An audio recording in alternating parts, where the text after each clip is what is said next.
граждане Донецкой и Луганской народных республик, жители Запорожской и Херсонской областей, депутаты Государственной Думы, сенаторы Российской Федерации. Вы знаете, в Донецкой и Луганской народных республиках, Запорожской и Херсонской областях состоялись референдумы. Их итоги подведены, результаты известны. Люди свой выбор сделали. Однозначный выбор. Або я цього не хочу, готовий до діалогу. Упродовж останніх, які у мене були, які мені народ дав останніх 3 років, готовий до діалогу щодо кінця війни з президентом Російської Федерації. Це так само, коли вони виходили постійно з медіасигналом.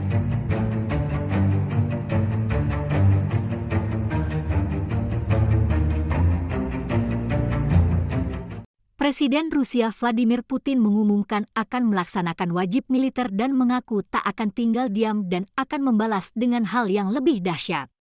Sementara Zelensky dan Barat menuding pernyataan Rusia itu diartikan akan menggunakan senjata nuklir dalam perang ini. Putin menegaskan, pengancaman nuklir juga telah digunakan.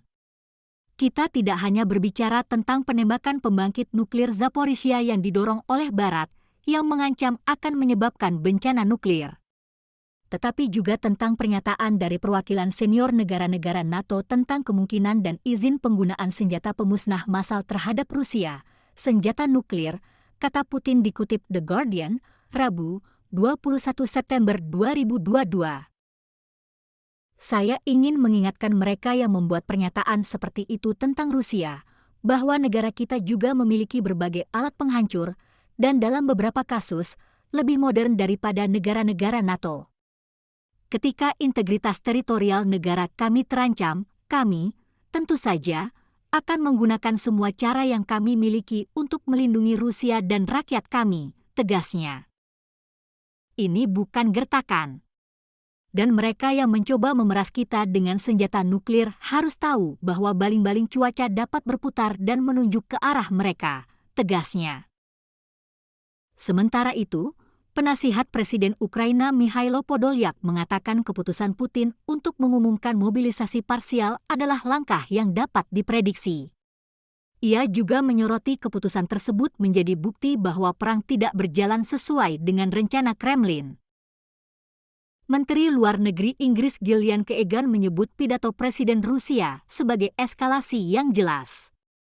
Jelas itu adalah sesuatu yang harus kita anggap sangat serius karena kita tidak memegang kendali.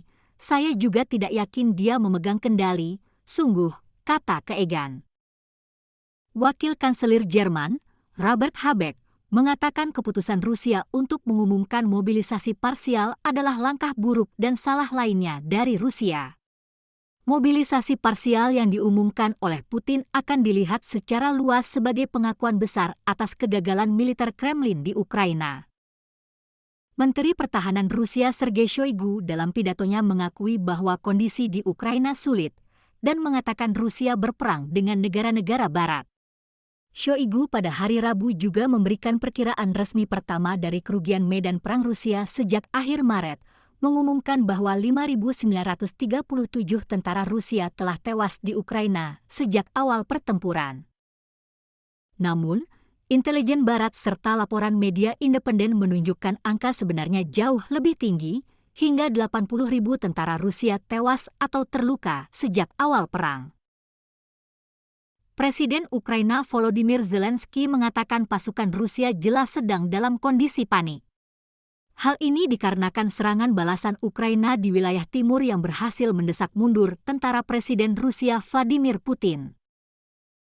Kepanikan tersebut tampak dari serangan Rusia yang gegabah ke pembangkit listrik tenaga nuklir serta permintaan pasukan separatis untuk segera dilakukannya referendum.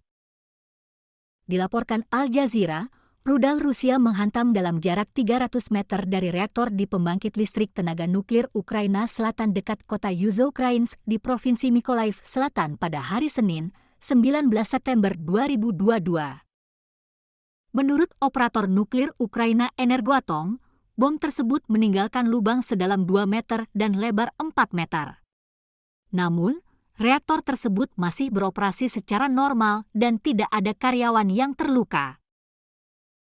Pembangkit listrik tenaga nuklir ini adalah yang terbesar kedua di Ukraina setelah pembangkit listrik tenaga nuklir Zaporizhia yang telah berulang kali mendapat serangan. Sepanjang perang, Rusia telah menargetkan pembangkit listrik dan peralatan transmisi Ukraina. Aksi tersebut menyebabkan pemadaman dan membahayakan sistem keselamatan pembangkit listrik tenaga nuklir negara itu. Serangan itu juga menyebabkan penutupan sementara pembangkit listrik tenaga air di dekatnya, menghancurkan lebih dari 100 jendela di kompleks itu dan memutuskan 3 saluran listrik. Kementerian Pertahanan Ukraina merilis video hitam putih yang menunjukkan 2 bola api besar meletus satu demi satu dalam kegelapan, diikuti oleh hujan bunga api pijar 19 menit setelah tengah malam. Kementerian dan Energi Atom menyebut serangan itu sebagai terorisme nuklir. Serangan rudal itu terjadi di tengah gencarnya balasan Ukraina di wilayah Kharkiv yang dipuji sebagai titik balik potensial dalam perang. Zelensky mengatakan Rusia sangat panik ketika militer negaranya menekan lebih jauh ke timur, membuka jalan bagi potensi serangan terhadap pasukan pendudukan Moskow di wilayah Donbas. Para penjajah jelas panik, kata Zelensky dalam video malamnya. Ditambahkan bahwa dia sekarang fokus pada kecepatan di daerah-daerah yang dibebaskan. Kecepatan pasukan kita bergerak. Kecepatan dalam memulihkan kehidupan normal, katanya. Pemimpin Ukraina itu juga mengisyaratkan dia akan bicara ke Majelis Umum Perserikatan Bangsa-Bangsa pada hari Rabu untuk meminta negara-negara mempercepat pengiriman senjata dan bantuan.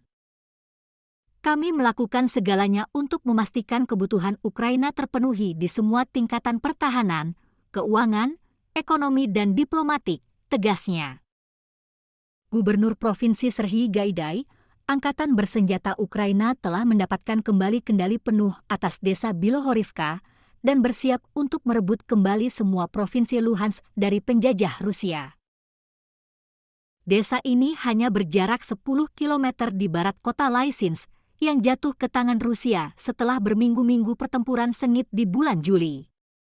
Akan ada pertempuran di setiap sentimeter wilayah, tulis Gaidai di Telegram. Musuh sedang mempersiapkan pertahanan mereka. Jadi kita tidak akan begitu saja berbaris.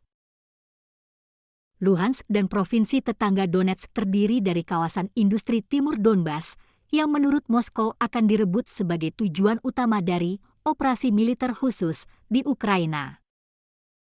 Pasukan Ukraina mulai menyerbu ke Luhansk sejak mengusir pasukan Rusia keluar dari provinsi Kharkiv Timur Laut dalam serangan balasan kilat mereka bulan ini.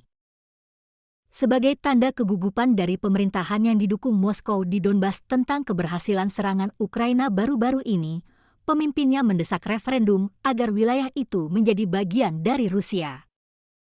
Denis Pushilin, kepala pemerintahan separatis yang berbasis di Moskow di Donetsk, meminta sesama pemimpin separatis di Luhansk untuk menggabungkan upaya mempersiapkan referendum untuk bergabung